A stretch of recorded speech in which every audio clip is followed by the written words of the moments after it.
Hai guys, what's up? Assalamualaikum. Sekarang ni aku kat Senawang. Ada satu masalah problem tau.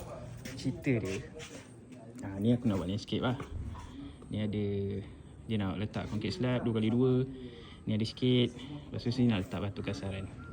Tapi dari sini lah sampai belakang. Tapi tu bukan masalah dia. Masalah dia kat belakang. Korang tengok kat sini kering kan? Okay, tengok Aku tunjuk kat sini semua kering. Ni kering kan? Tapi dekat area sini dia berair tau. Tengok tu.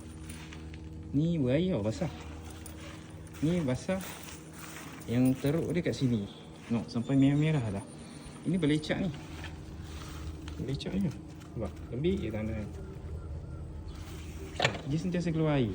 Tapi nak cakap hujan, tak hujan. Tengok, ni belecak ni. Nak cakap hujan, tak hujan. Ni gelap sikit lah macam nak hujan. Tapi dah 2 hari dah tak hujan. Tapi air sentiasa ada. Tengok tu.